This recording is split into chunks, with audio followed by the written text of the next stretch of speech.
اور سنے ترمذی میں حدیث ہے، میرے مصطفیٰ کریم علیہ الصلوۃ والسلام نے فرمایا جو سچا تاجر ہوگا، سچا تاجر، اللہ اسے قیامت کے دن نبیوں کے ساتھ جگہ عطا فرمائے گا۔ سچے تاجر کو اللہ نبیوں کے ساتھ۔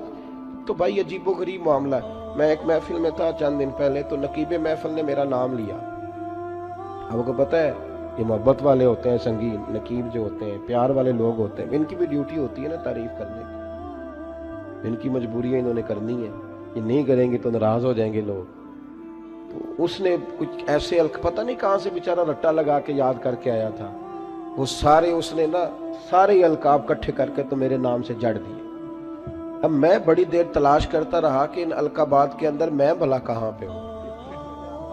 میرے اوپر تو میں دیکھ رہا تھا نا اپنے آپ کو، میں نے جیسے آپ کو آتے ہوئے کہا نا کہ ان میں سے بہت سارے لوگ ایسے ہیں الحمدللہ اسٹیج پہ جن کے چہرے مجھے نظر آ رہے تھے کہ مجھ سے بہت اچھے ہیں، نیک ہیں، کوئی ملمہ سازی نہیں کر رہا، نہ یہ مجھے کوئی انعام دیں گے، لیکن انسان کو پتہ ہوتا ہے نا، پتہ تے سارا ہے نا سردار نو کیتیاں دا ایدہ پردہ چپایا ہی تیرا پلا ہو سی۔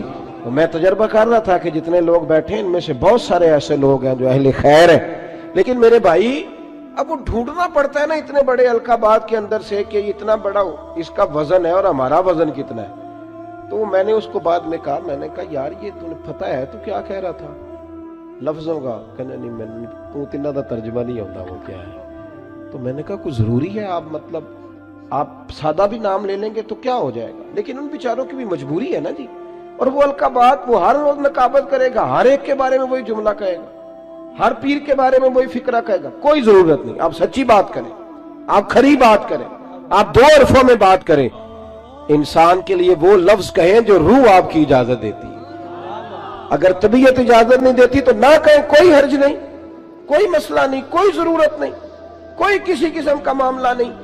آپ تھوڑا سا رکیں، اپنی زندگی میں یہ معیار بنائیں، آپ یہ سمجھیں اس چیز کو کہ ہم نے ایسے تھوڑی بات کر دینی ہے، آپ بات تھوڑا سوچ کر کریں، تھوڑا سمجھ کر کریں، تھوڑا نکھر کر کریں۔ سچ کی زندگی گزارو، سچ کی زندگی ٹھنڈی ہوتی ہے، سچ کی زندگی مزیدار ہوتی ہے، سچ کی زندگی کے اندر انسان سکون میں رہتا ہے، ورنہ تو مطلب عجیب معاملہ ہے نا جی۔ ایک بات میں نے کرنی ہے، وہ سمجھ لے میرے لیے، ان بزرگوں کے لیے نہیں ہے۔ ایک بزرگ نے خود لکھا ہے اپنے قلم سے، ان سے کسی نے کہا حضرت صاحب آپ نے نصیحت کہاں کہاں سے لی؟ تو کہنے لگے میں تو جہاں سے بھی نصیحت ملی ہے میں نے لے لی ہے۔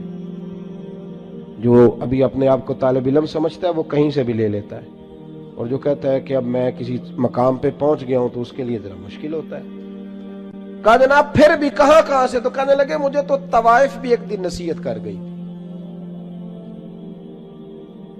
سب طوائف؟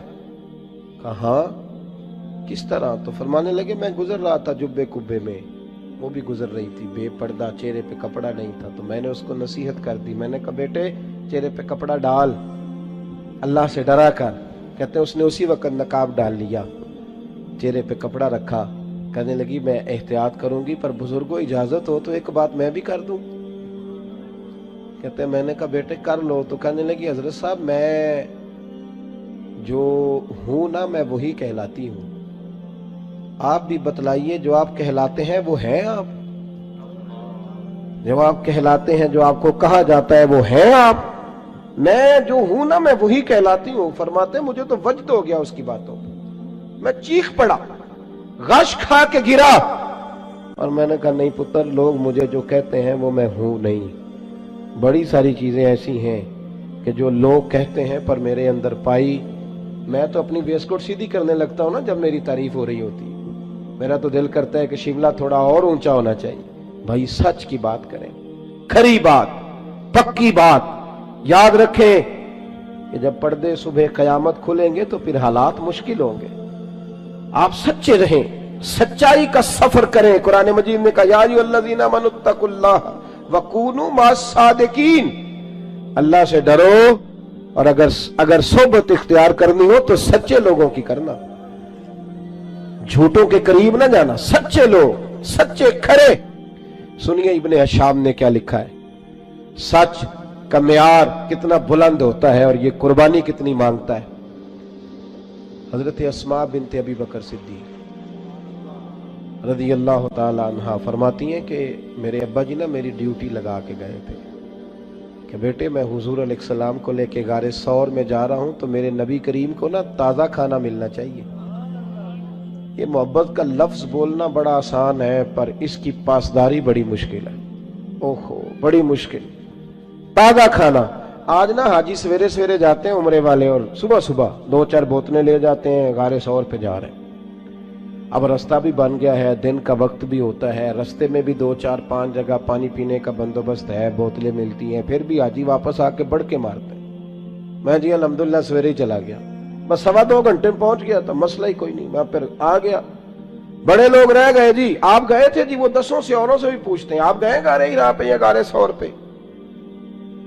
5413 فٹ اونچی غار ہے وہ،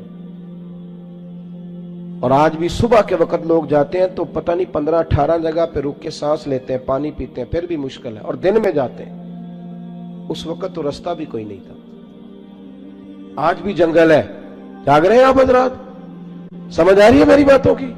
حضرت اسماء کی جب ڈیوٹی لگی تو حالت یہ تھی کہ حضرت ابوبکر صدیق نہ بیٹے کھانا پکانا اور دن کو نہ آنا، کوئی دیکھ نہ لے، رات کو آنا کھانا لے۔